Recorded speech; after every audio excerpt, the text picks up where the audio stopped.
김기현 의원 땅 투기 및 토착 토건 비리 의혹 진상조사 TF에서 기자회견을 시작하겠습니다.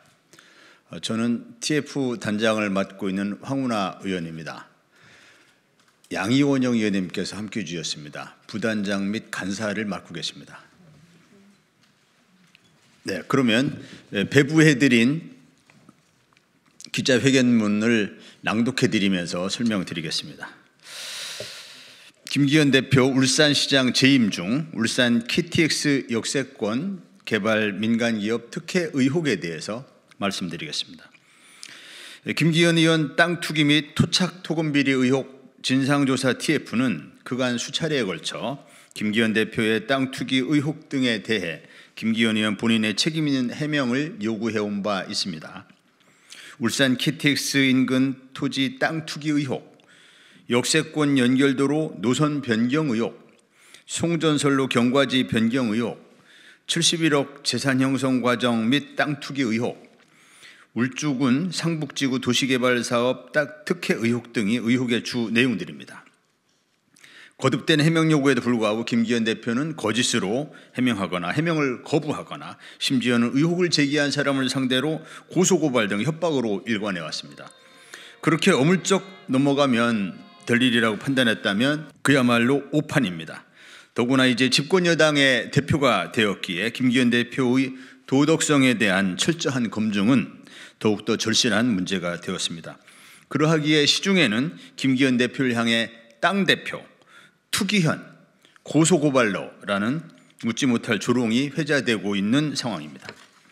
알고 보면 땅 투기뿐만이 아닙니다. 대기업과의 정경유착 의혹도 있습니다. 지난 2012년 울산 지역 사업가 이모 씨가 김기현 대표 측근에게 석유화학공단에 신축하는 모 대기업 공장이 전기를 공급받는 인가를 받을 수 있도록 관련 상임위 간사인 김기현 의원이 힘써달라는 모 대기업의 청탁을 전달한 사실이 있고, 애초 불가로 결론 났던 이 민원은 인가로 변경되어 결국 청탁은 해결되었고 모 대기업은 수천억 원에 상당하는 이익을 얻게 되었습니다. 청탁이 해결된 대가는 불법 정치자금 제공과 급여를 빙자한 금품 제공이었습니다.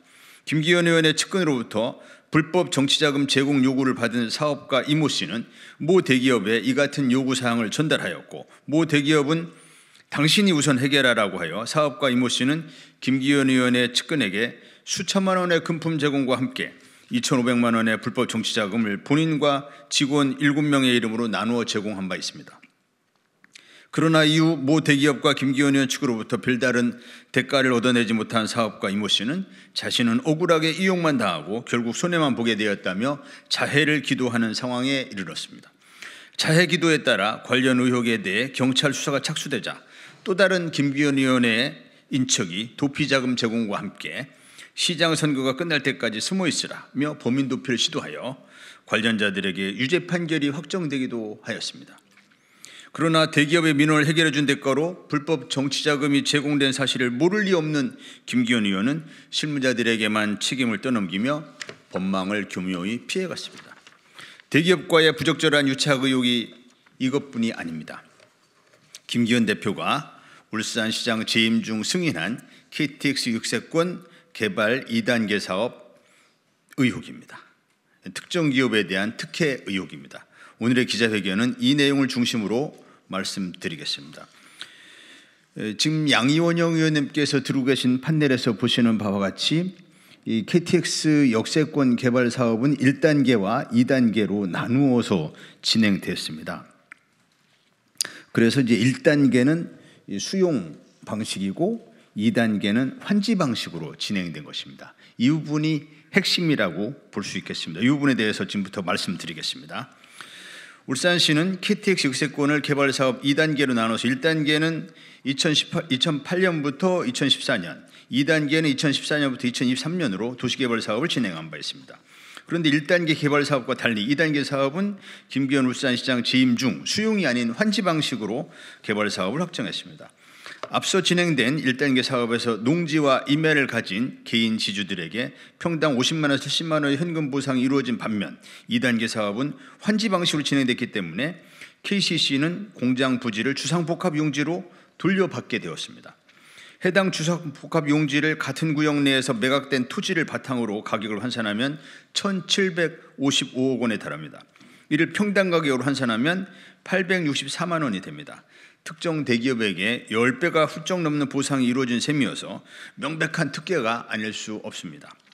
1단계 수용 방식과 달리 2단계 환지 방식으로 특정 기업에게 유리하게 사업이 진행된 이유는 KCC가 2,500억 원의 보상비를 요구했는데 보상비 과다로 사업성이 크게 부족했기 때문이라고 합니다. 그런데 용역보고서에는 KCC 자료를 바탕으로 한 영업시설 보상은 217억 원으로 기재되어 있습니다. 이 보고서에 나오는 지작물 보상 136억 원, 영업손실 보상 61억 원 모두 합쳐도 414억 원에 불과합니다. 즉 400억 상당이면 수용이 가능함에도 아무런 근거도 없이 2,500억 원 보상비를 이유로 환지 방식으로 개발 방식을 변경하여 특정 기업에게 1,700억 상당의 주상복합 용지를 제공받게 하고 울산시에게는 우리 차익 상당의 손해가 발생하게 한 것입니다. 이 명백한 배임입니다. 그런데 KCC가 제출했다는 2,500억 원 설비 이전 비용 자료를 울산도시공사와 KCC 모두 보관하고 있지 않다고 합니다. 도시개발 사업 방식을 결정지은 핵심 자료를 양측은 모두 보관하고 있지 않은 것입니다. 이 때문에 설비 이전 비용 2,500억 원이 개발 방식을 환지 방식으로 바꾸기 위해 만들어낸 가공의 숫자는 아닌지 매우 의심스럽습니다.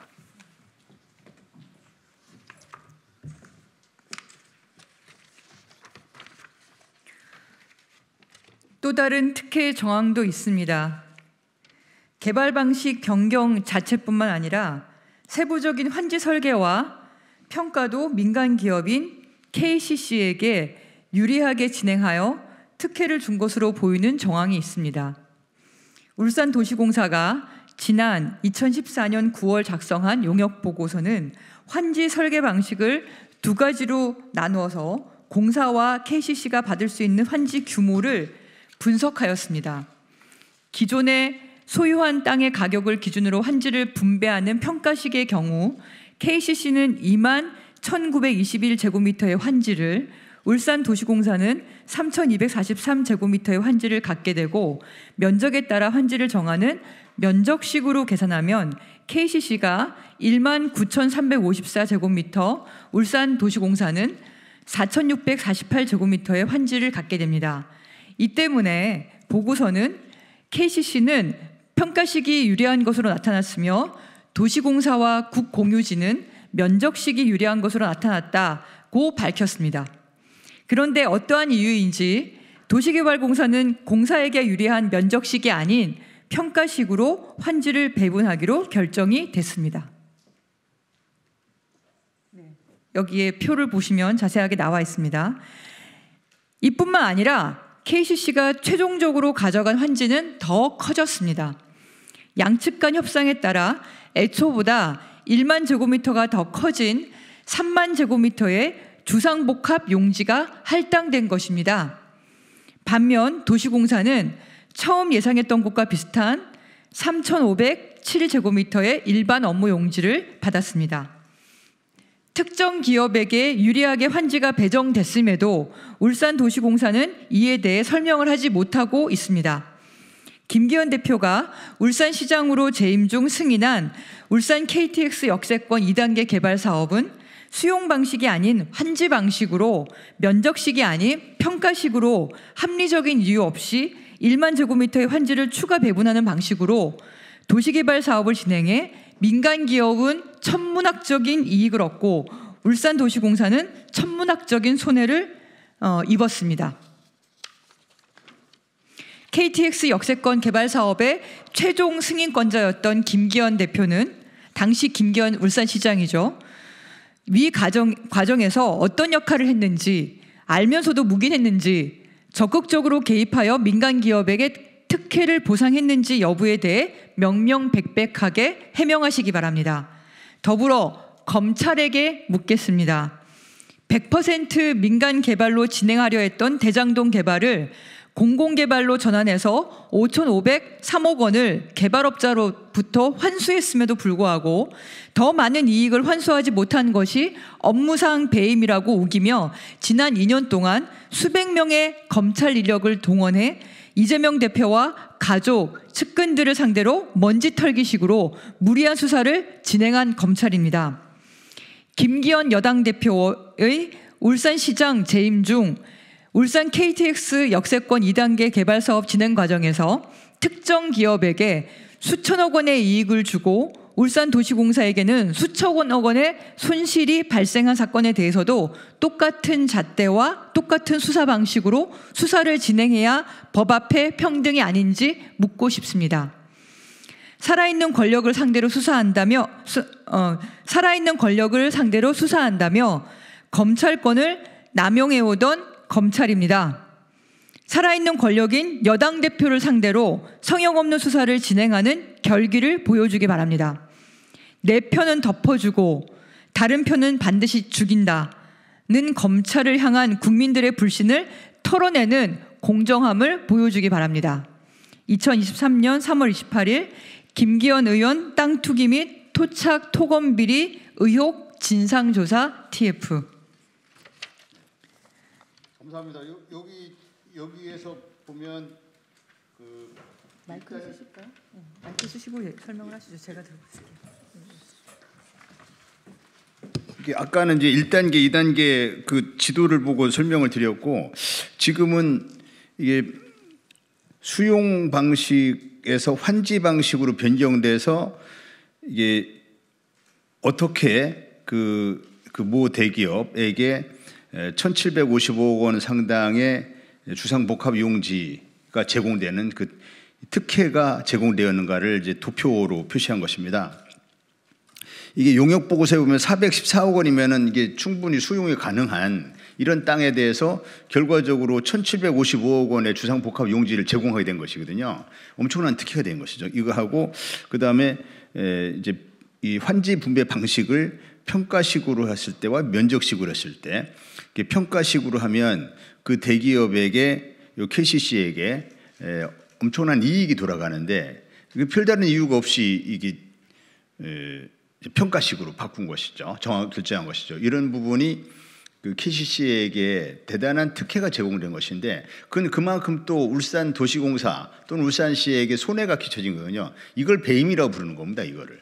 그래서 이거야말로 김기현 그 당시 울산시장의 명백한 배임이 아닐 수 없습니다. 이 부분에 대해서 이재명 대표의 대장동 의혹에 대해서 수사했듯이 똑같은 잣대, 똑같은 수사 방식으로 수사할 것을 촉구하는 바입니다. 이상으로 마치겠습니다. 혹시 궁금하신 점 있으시면 옆에서 백브리핑을 통해서 추가 설명을 드리겠습니다. 수고하셨습니다.